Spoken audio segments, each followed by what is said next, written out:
Welcome to the England Rugby Pod. Thanks for downloading episode 40. The Red Roses had their first real test of this year's Rugby World Cup when they took on France, but they still managed to secure their place in the Rugby World Cup final against the Black Ferns on Saturday. You're listening to the England Rugby Pod, the rugby podcast that believes England will win the World Cup in 2019.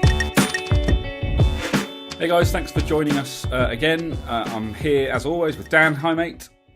Hi Andy, how are you? I'm good. That was a hell of a game. We're of course we're covering the Red Roses' latest victory against France in the semi-final of the Women's Rugby World Cup, which played on Tuesday, which obviously secured them their place in the final against New Zealand against the Black Ferns, aren't they? Yeah. And that's on Saturday night. So well done to them for making it to the final. And yeah, let's crack on and chat about what happened in that game, because it certainly wasn't a reflection of what we've seen in the games leading up to this stage, was it? It was a very different game. Yeah, it was completely. I mean, first and foremost, we got to say it. I mean, we know we were one of the favourites, but you still have to earn the right to get to the final. And brilliant work from the Red Roses, and well done to them for getting there. But yeah, the France game was tough. It was the French team showed up for sure. They really gave us a fight and made us earn it.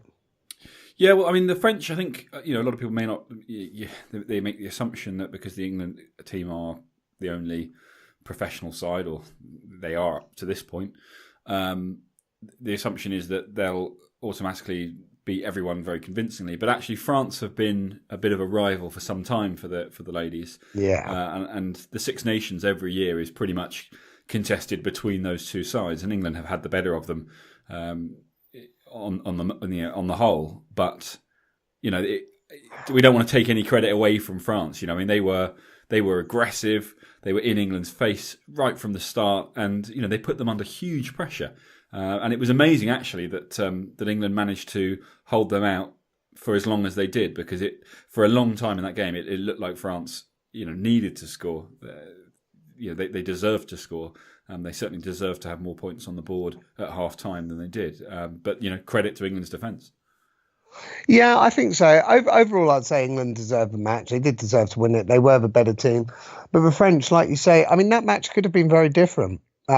We definitely could have lost that. There was, I mean, France had I say a try disallowed. It wasn't a try, but they got close a few times. England's defence stood up.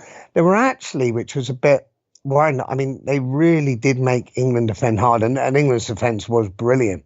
But there were a couple of times in the second half where the French just made those few breaks, which were a little concerning. I think the England team were absolutely shattered, and understandably so.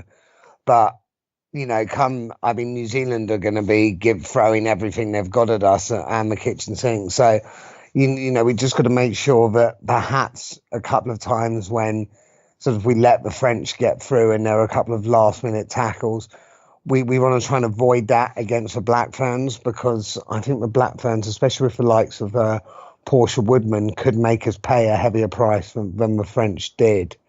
But overall, well done England. The defence was brilliant. Let's not take anything away from that. Well, that's the thing. In my opinion, at the half time, score was, I think, 3-3, possibly 6-6. I think it was 3-3. 3-3, yeah. France deserved to be in the lead at that point based on the way they've been playing. However, as you say, the England defence was phenomenal. They were camped on their line for probably 20 minutes of that first half, pretty much. But that's the way it felt. And they just weren't at that point. They weren't missing tackles, and it was just solid. And the French, under pressure, as all teams do in these situations, made mistakes, and it gave England little respites. It enabled them to clear their lines, and the whole process started again. And the key thing I think in games like that is that you have to keep your head, and you have to say, look, we've drilled. We know what we're doing. We've just got to wait until we get our opportunity. And sometimes that opportunity comes in the first 5 minutes, as it had done in previous games for England, and they score loads of tries early on. And sometimes it takes till the 60-minute mark for the to kind of for everything to come together. And that's kind of how it was, I think, for the Red Roses on Tuesday. It was hard going for sure. They didn't help themselves a huge amount. For all the positives, there were a lot of errors, a lot of handling errors. On the rare occasions in that first half when England did have attacking opportunities, it was usually silly mistakes that brought them to a halt.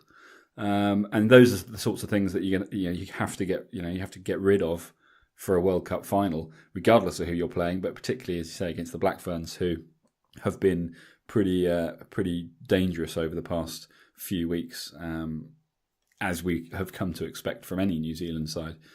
I think there's a lot to do before Saturday in terms of just tightening things up and just not making those errors, those self-inflicted errors that they did against France. And I think if they can do that, then the odd break doesn't matter so much, because in theory, you're capitalising on the opportunities that you're creating, and England know how to create opportunities. Yeah, they do, and they played well. I think one of the things that was key to me, Emily Scarratt is going to be key for that final, and not just from a kicking point of view, but we were saying the mistakes. I mean, the conditions weren't favourable, but you still don't really want to be making those mistakes. But Emily Scarratt, defensively she was strong. Attacking wise, she had so much. Her kicking so important. I think she's I would say she's our key player come Saturday night for the final. I thought she had a really good game against the French. One thing, I think the French pack are probably stronger than the Black Ferns pack. So hopefully we'll be able to dominate more up front. I mean, the French number 8 is an absolute machine. She's brilliant. And in fairness, Sarah Hunter, our captain and our number 8, I believe at one point towards the end of the match, they said something like she'd done 21 carries. So that's a hell of a shift she's put in. And, we want to see the same against the Black Ferns. And if we can just dominate that bit more up front, hopefully that'll take a slight bit of pressure off the defence, because I don't think the Kiwi pack is quite as strong as the French one. But then I think the Kiwi backs are a lot less forgiving than the French backs are. So it will be a hell of a match, actually. I'm really looking forward to it. Oh, there's no doubt it's going to be a massive one, and I think for anyone that's listening to us who hasn't had a chance to watch any of this, or who perhaps is maybe a little bit old fashioned and just assumes that this is not women's rugby is not for them, seriously take some time out to check it out, because I think you'll be pleasantly surprised. The quality at this level is phenomenal, and these brilliant. Yeah, these guys are. They are professional, even if that only lasts until next Saturday. And it shows. They're well drilled, and I just think it's key that we get behind them and that they get the support that they deserve, because they've worked hard to get to where they are, and they are the best team in the world right now, and they get an opportunity on Saturday to kind of cement that. So we need to get behind them. We need to wear the rose, as they say. Oh, fuck yeah. We're in a World Cup final, for God's sake. Yeah, anyone who's not supporting them, you can't be a great rugby fan, because, it is good rugby. It's good to watch. And England are in a World Cup final. We got to get behind them. And they 100% deserve it. They work hard. And in that match, you could see towards the end how just knackered they were, yet they still gave it their all. That's my one sort of slight concern. The All Blacks obviously had an easier match. I think we've got enough time to recover, but I'm just thinking, has it taken a bit more out of the Red Roses than it has for Black Ferns, those semi-finals? I think it will have done for sure. But let's look at New Zealand of the men's of old, and they would notoriously find themselves in very easy pools, and as a result, they never got a proper Test match. And, to be fair, England were in the same boat when they came up against France. They hadn't had a proper test. They'd won every game in the first half up to that point, and suddenly a team came along that was, probably in a similar boat and wasn't prepared to kind of just roll over. And it was a tough fought game, and they fought hard to get their win. The All Blacks haven't had that. They've had all easy games up to this point. None so much so as the Hong Kong game, where I think they scored 100 102 or 120 points or something outrageous. Yeah, it was a lot. I think I think it was nearer 120. I think you're right. And I think when you're doing that and you're putting that many points on the board, that's not a test. Unfortunately, no disrespect to the Hong Kong ladies team, but it's not, and it doesn't put you. I don't think the benefits of being less tired outweigh the kind of the negatives that come from not being tested. And a World Cup final is a hell of a place to get your first test. That's a really good point, mate. I think that's a really good point. There is a definite danger. I'm not saying it's going to happen, but there's a definite danger that the Kiwis could be caught. Yeah, could be caught sort of just a bit on the hop, like not really, like you say, not having had that intensity, and it could suddenly be like, oh crap, we're not used to people defending this well. We're not used to people attacking us.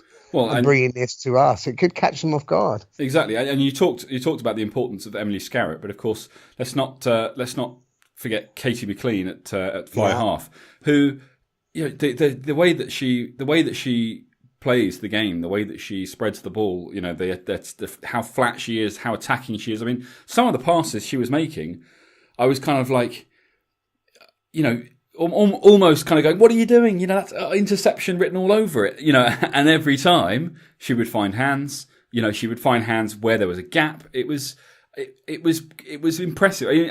I don't think there's anyone on the men's circuit that ships the ball like that. She plays right on the game line, doesn't she? She really does. She takes playing right on the game line to a whole new level. I mean, it literally is. There's no pass on. There's no pass on. There's no. Oh, she passed it and she found someone. And it's amazing. And you probably would say that one or two of those, maybe you're getting lucky, but she does it time after time after time, which makes me think, she clearly has this vision. She knows exactly what she's doing, and credit. She's going to be key on Saturday, and it's things like that I think are going to create real problems for the Kiwis, because they haven't seen anything like that yet. I mean, they have against England, obviously, but not in this World Cup. Yeah, and it's a different beast. The World Cup's a different beast. You're right. I mean, Katie McLean's an old hand at this. She's been there. She's done that.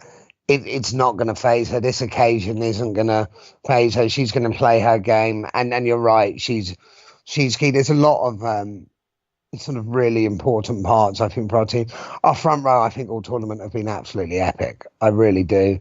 And again, if they show up, it puts us in a really good position, because they're so powerful, so dynamic, that we're just giving us that front football. God, I'm getting quite excited about this. I think this is going to be annoyingly. I'm having to record it because I'm at a wedding, which obviously very happy to be at, but I'm going to miss for sort of. I'm just saying that in case he's listening. I was about to say, yeah. Doesn't sound if he's like not you. listening, I'd rather be watching the women. But if you're listening, Nick, can't wait, mate. Awesome, looking forward to it. But it's. Yeah, I completely lost my train of thought here. I'm in my head. I'm thinking you're chuckling too much. In case he is listening. I think we need to just we'll move past that. Nick, ignore it if you listened. And if you're not listening, why aren't you listening? Out of order. Yeah. So we were talking about Katie McLean. Yes, no, just saying, yeah, like I was saying, old hand, sort of very sober. And then I went on saying about the front row, how key they are, how mobile. And I think they're going to make that difference. I really think. I think our front row is the best in the world. I think we're better than the Black Ferns front row. I have been watching the Black Ferns matches, but certainly not sort of to the same extent as I've tended to watch extended highlights rather than watch the full matches, which I've been doing with the Red Roses. It's going to be epic. It's going to be such a cool match. Like, I think the two outstanding teams in women's world rugby going head to head for World Cup final. I mean, it's what you want in any World Cup final, regardless of sport. And this is it. And it could go either way. It really could. It's so tight to call. My head really doesn't. My heart 100% with England. I think our England women have done us so proud. My head, I just don't know. I really can't call it. I'm going to back the girls. I think, for the reasons that we've mentioned already, and just for that, yes, the professional element, it plays a part. I think they're going to be better drilled. They're going to be better prepared for a World Cup final. And I know that these girls have all been in World Cup finals before. Getting paid doesn't change anything else other than the fact that there's more money in the game and more time to dedicate to getting better. But I just think that England are going to have that edge, and where New Zealand perhaps have a little bit more flair, which is pretty standard. Like that's New Zealand, in the men's as well. It doesn't always equate to more points. You've got to be able to handle all aspects of the game, and I think, as you say, the England front row, the England line out, set piece is going to be key, because if the All Blacks can't win set piece, they can't do much out wide. So it's all well and good having these world-class wingers that can run rings around people, but you've got to get them the ball. And in I think, space. Exactly, in space. And I think with the England defence the way it is, and as long as it's firing, that's the key thing. As long as they come out and do what they did defensively against France, and then in attack just be a little bit more clinical, I think they'll get a much better handle on the game, and they'll find themselves far more in control. I think so. I think like I said about the pack, hopefully we won't be dragged in. Our forwards won't be dragged in as much, so it will enable our drift defence. Perhaps just that fraction earlier, which will obviously sort of give the wings sort of less time. It's going to be. It's not going to be a big scoring match. I can't see it being a big scoring match. I think it's going to be tight. I probably sort of. I can't see either team winning by more than 10 points. Kicking could be crucial. Kicking could be absolutely vital. Yeah. She needs to have her kicking boots on, because I think any opportunity to put a few points over, as we saw against France, to go in at half time 3-3, she did miss one kick to prevent it being 6-3, but which would have been a lead and a psychological advantage.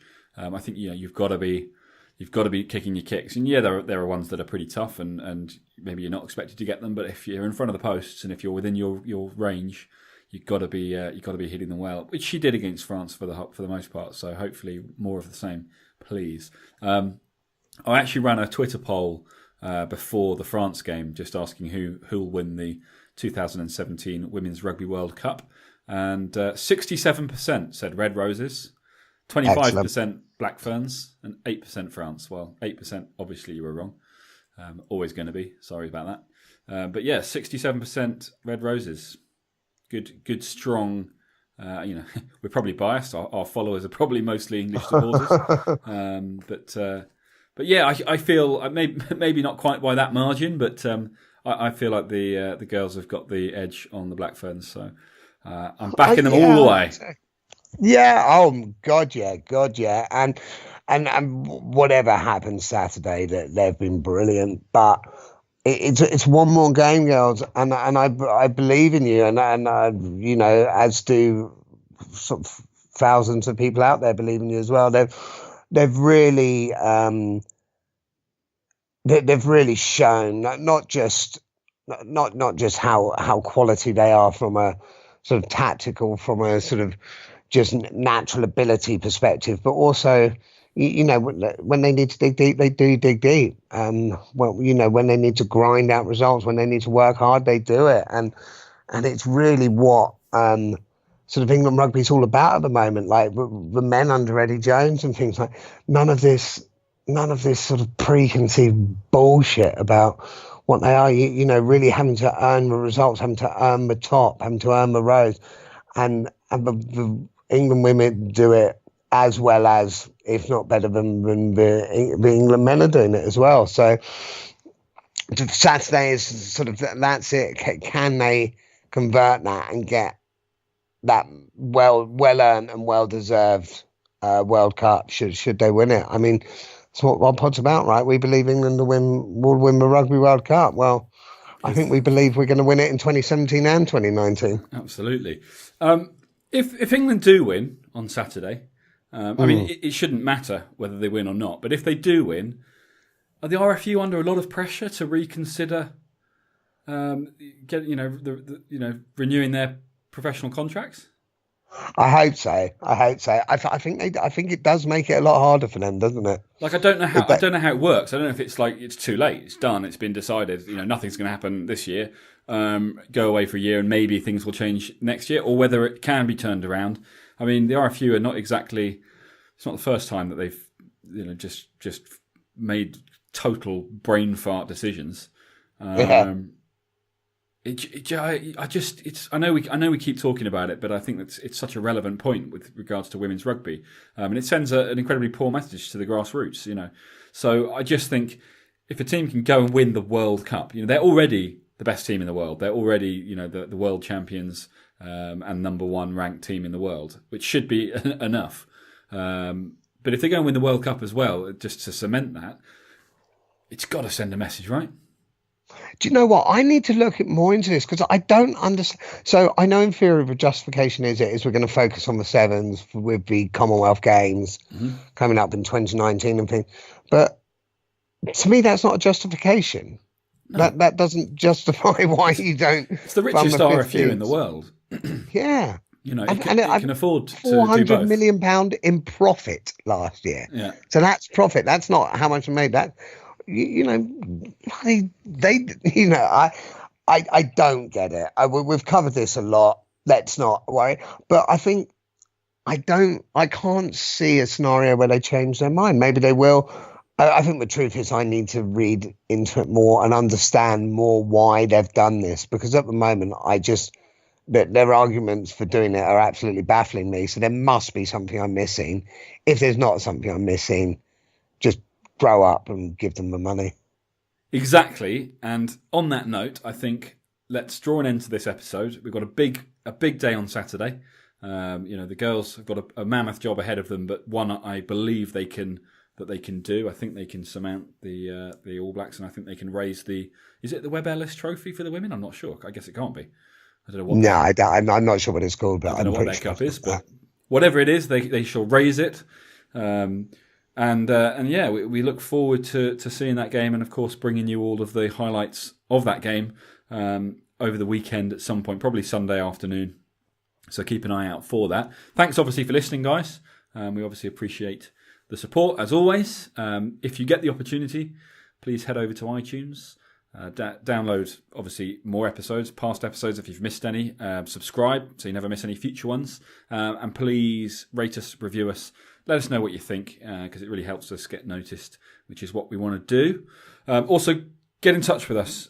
Social media, Twitter is your best bet at England Rugby Pod, but you can also use. You can also head over to the website www.englandrugbypod.com, or you can email us englandrugbypod@gmail.com. And if you've got any suggestions for episodes that you think we should be doing, any kind of special series, we're obviously coming to the end of our Women's Rugby World Cup series. We've done our Awesome Foursome series, but with a few months before the Autumn Internationals, we will obviously continue with our player profiles, but we're looking for some inspiration as to what else we can do. So let us know what you think. Let us know what you think of what we've been saying so far. As I say, ask us any questions that you've got. Just share what you want with us. Join in the conversation and get involved. Yeah, and please do. And like Andy said, please engage with us. Andy gave me a bollocking earlier because of my lack of social media presence. I am looking to up that. First of all, he's going to give me a crash course on how to use a computer, and then I will definitely try and Twitter box make and sure, face space and all that stuff. So I'm looking forward to hopefully joining the 21st century within the next couple of weeks and starting to get engaged more as well. So yeah, I'd absolutely love to hear sort of any thoughts, comments from anyone out there. Brilliant. All right, guys, take care.